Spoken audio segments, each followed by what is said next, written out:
Hey folks, today we're going to talk about dramatic black and white images.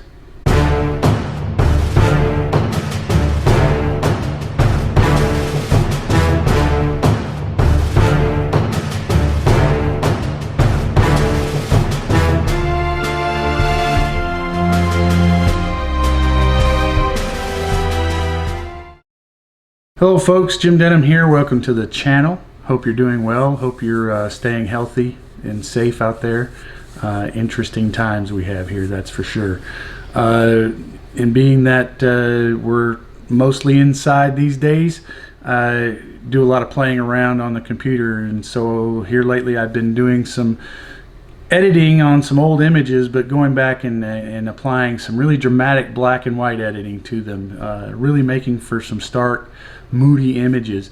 And where I got this information from is I got a subscription to KelbyOne Training for Christmas this year. It's been really cool, and one of the classes on there is from Serge Ramelli, who shows how to do dramatic black and white. Now I realize most of you may not have KelbyOne Training, so I thought maybe I could share what I've learned from that to you guys, and you guys can maybe try it and see if you like it and expound on it and build your own type of workflow with it. But I will leave a link to KelbyOne Training below, so they get full credit for this. But let's go ahead and get started. All this is going to be in Lightroom, so let's go to Lightroom. This is a shot that I took of an amphitheater in Hudson, Wisconsin back in 2012. And there's a couple things that I really like about this image. And back in the day when I took it, everything was HDR, so I was bracketing everything and tone mapping everything, and so it ended up being color and all that. So but I thought, and going back and looking at some of these images, I thought this would be a really good option for dramatic black and white. But the things that I like about it for that reason, you know, to make it a black and white, is first off the sky. The sky is incredibly detailed, textured. There's a lot of drama in that sky and can be made a lot more dramatic through black and white. And I love the amphitheater, how it's so bright and singular and by itself in amongst the green of this park. And then on top of that, I really like this one person sitting on the bench in front of the amphitheater, like they're waiting for something to happen. Now there are a couple other things in here. There's a person here walking through that door. There's a person over here on the side, and a couple of trash cans that eventually what I would do is go into Photoshop and take those out, as well as this branch up here that annoys me. And when I did the image original, that's what I did, is I took those out. But for the sake of the black and white conversion here, we don't really need to do that. We're just going to show you, I'm just going to show you how I would change this to a dramatic black and white, and it would still work, and you could decide whether you wanted to take them out or not. So let's get started. So we'll go up here to the basic panel, and the first part of it is we'll just convert it to black and white. A lot of people don't like doing that. They'd rather have a different way of converting it to black and white, but in this case, if you're going to stay in Lightroom, this works really well. So and then the next thing is we want to adjust our highlights and shadows. Now this is a taste thing here. Serge Ramelli, on almost every image that I've watched him edit, he will take the highlights down to 0 and the shadows all the way up on just almost every image. Now one of the things about that is when you do that, you can start seeing some haloing on some of the higher contrast areas where the darks meet the lights. And if you see that, you may want to back off on that a little bit if you like. In this case it works pretty good, so I'm going to go ahead and stick with it.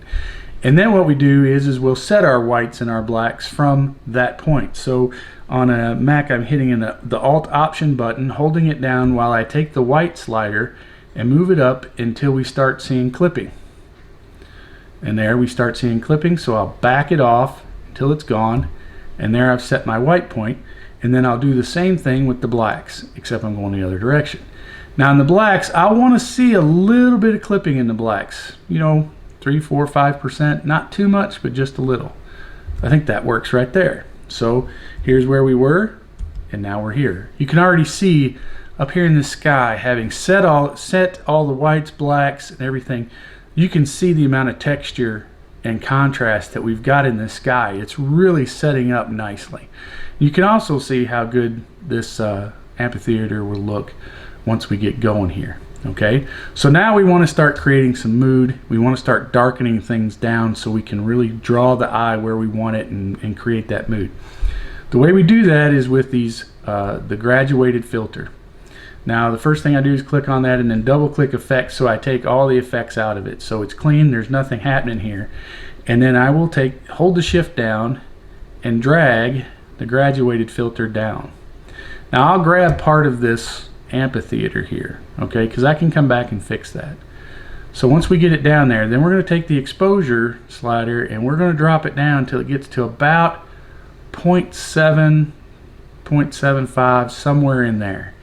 Really getting dark. Now you can see we've clipped some of the amphitheater here, so I can move this, adjust this transition a little bit here to where it doesn't get too much of that amphitheater, but we can come back and fix that later. All right, that's step one, but that's not dark enough yet, so we're going to add another one. Hit new, and once again make sure your settings are there, and we'll just not go down as far. We'll drag another graduated filter down,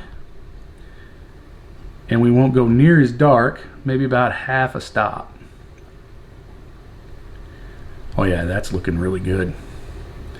And then we bring that down a little bit, maybe even drag it down a little bit further. And now we're really starting to see some darkness up here that looks really good. I really like this a lot.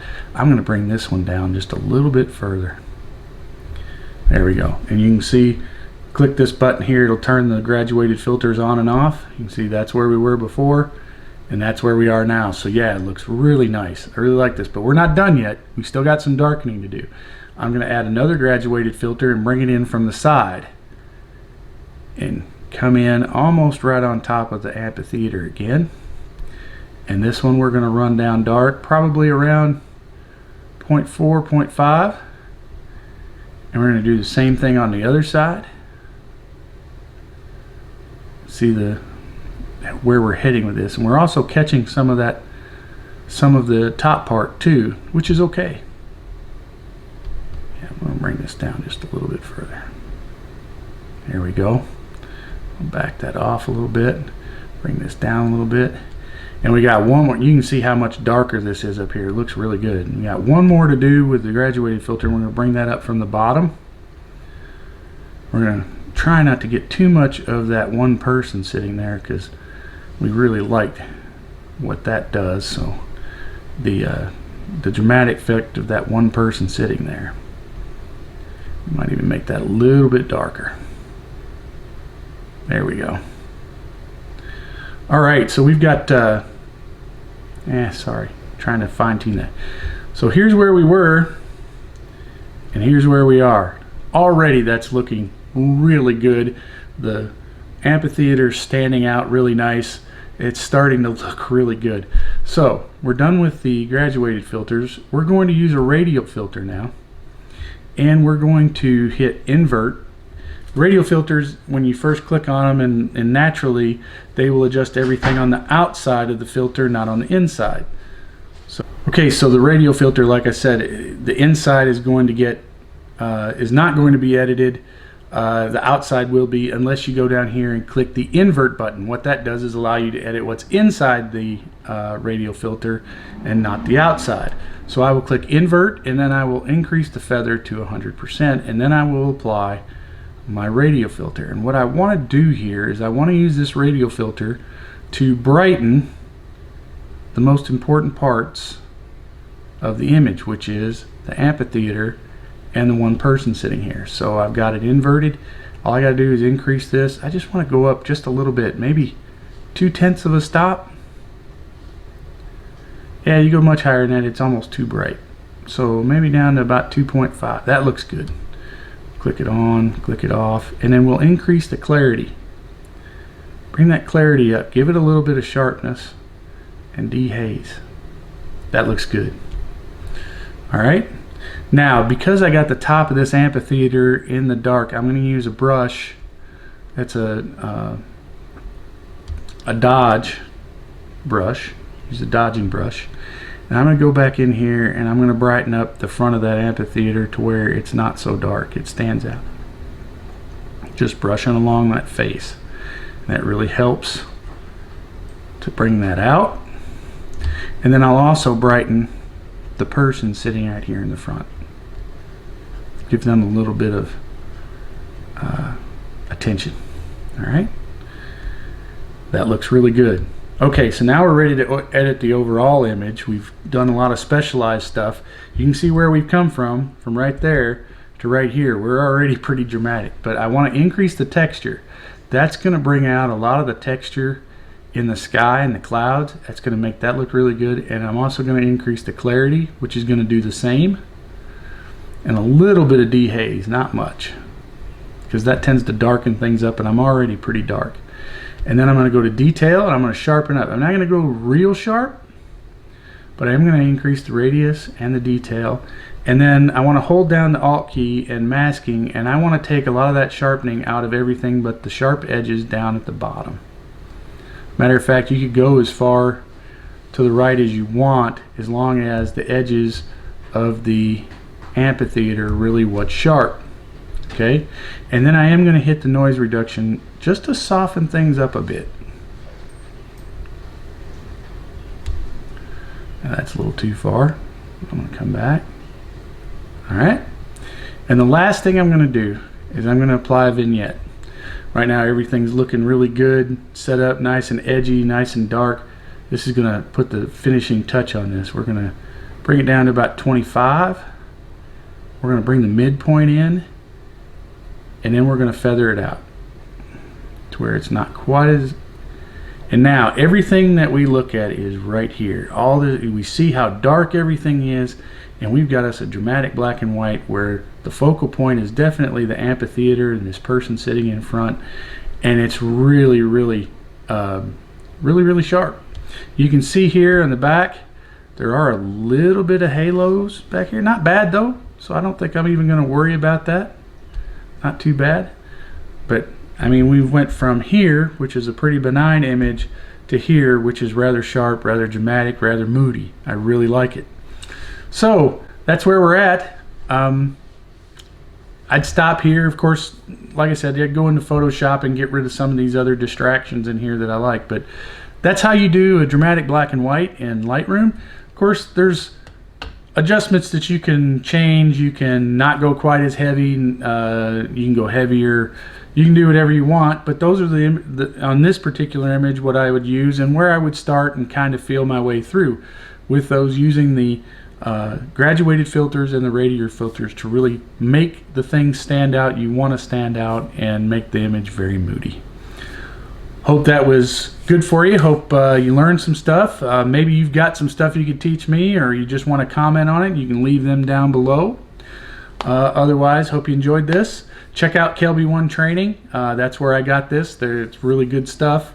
There's a lot of photography in there, as well as Photoshop, Lightroom, all that stuff. So like I said, any comments?